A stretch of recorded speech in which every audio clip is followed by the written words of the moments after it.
Hey y'all, welcome back to Poplar Creek Farm. This is part 2 of my Raising Meat Chicken series. So tonight we're going to talk about having them out on pasture.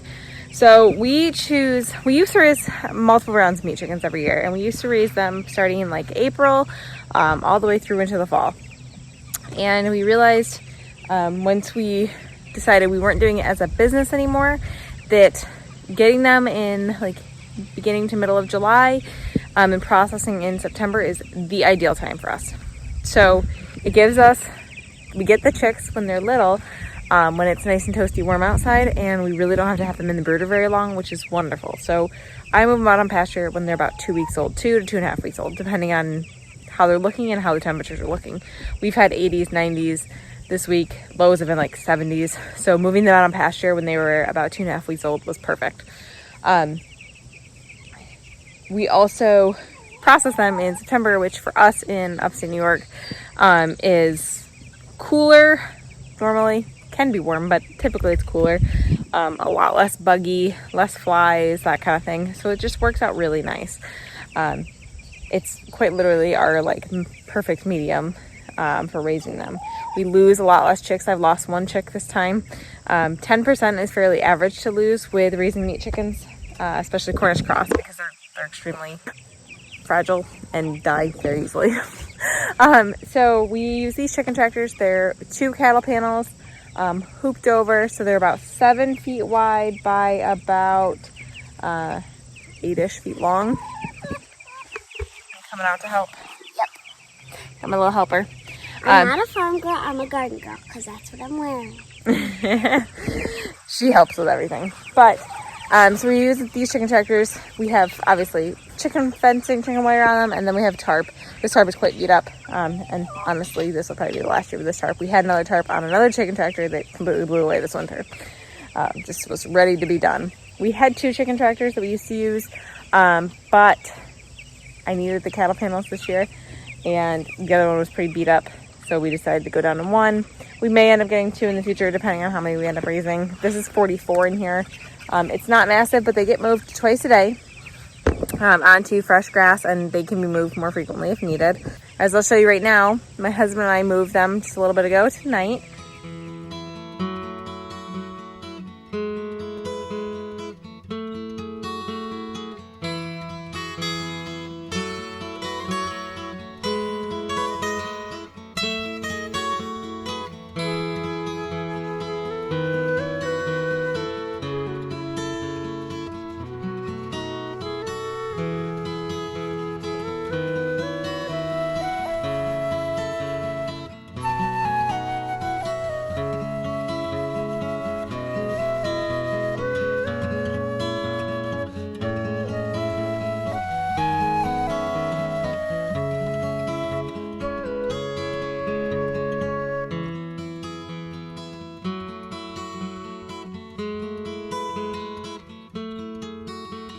So it's pretty easy.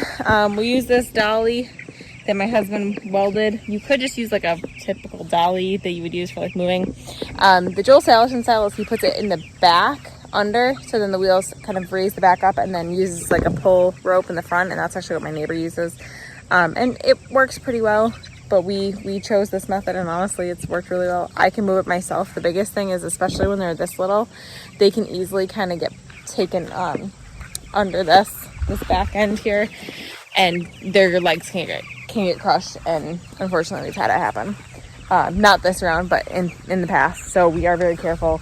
In the morning I can move them. I move them myself because I have feed. They get feed in the morning. In the evening though, one of us has to kind of stand back there and scare them away from the back, or let the person in the front know, like, stop, they're too close. So yes, we feed in the morning. We feed 12 hours on, 12 hours off. So currently they don't have any feed. I used to use like hanging feeders and stuff, but honestly I feel like if I put the feed right in the grass, they actually forage better, and then they'll eat more grass and eat more bugs and things. So I kind of just put it in different areas around their chicken tractor. We use a 5-gallon water, and they do really well. I mean, they get to eat bugs, they get to kind of live out normal chicken life. They are Cornish cross, so they are not like They don't act like normal chickens. They don't roost. If we had like Freedom Rangers, we could get a roost in there and they would roost, but these ones will not. So per bird, I believe it is about 17 pounds of feed for the whole 8 weeks. We are going to process them. They were born on a Monday. We got them, or I'm sorry, they were born on Tuesday. We got them on a Thursday. They hatched on Tuesday. We got them on Thursday. So we will probably butcher them. We're probably going to butcher them when they're like 8.5 weeks old. Just because we want to get the full size. Like, we don't want to butcher them a little bit early and have them be a little bit smaller. We like 4 to 6 pound birds. I just saw two chickens fight. It was funny. Yeah. So ours are straight run, so they're not, obviously if you get all males, they're going to be a little bit bigger. If you get all females, they're going to be a little bit smaller, but there's less fighting. The roosters will start fighting with each other. They'll fight over food anyways, but they will start fighting with each other soon. It's really, really quick for these ones. But they do really well on pasture. And like I said, we keep them out here for, the last six-ish weeks of their life. Move them twice a day, fresh grass. They get sunshine. In the rain, they're protected by the tarp. And it is enough to protect them and keep them safe. So they do really well, and we really enjoy raising this way.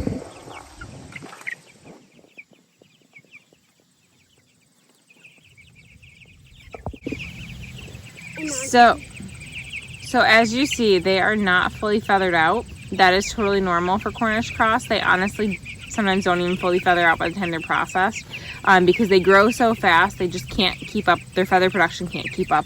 So a lot of times they'll have kind of bare spots on their bottoms and things. And unfortunately, that's just normal, and that's just part of raising Cornish cross.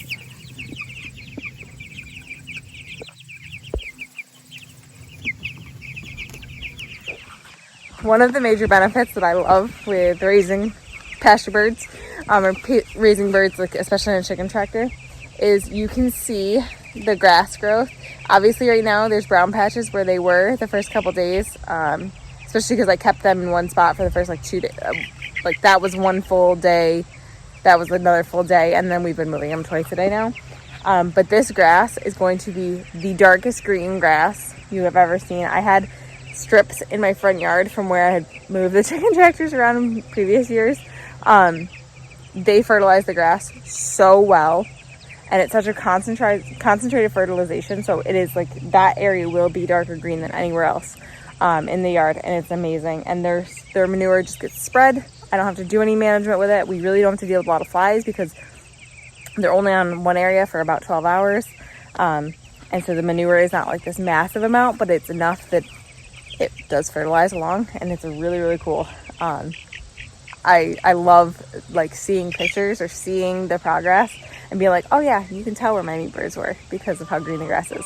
No spraying our lawn here. We don't need fertilizers and chemical crap.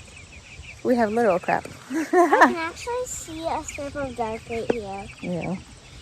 Still there. So I will keep you guys updated. Like I said, I'm going to continue to do these videos on the series of raising meat birds on pasture. And we will show the processing as well when the time comes.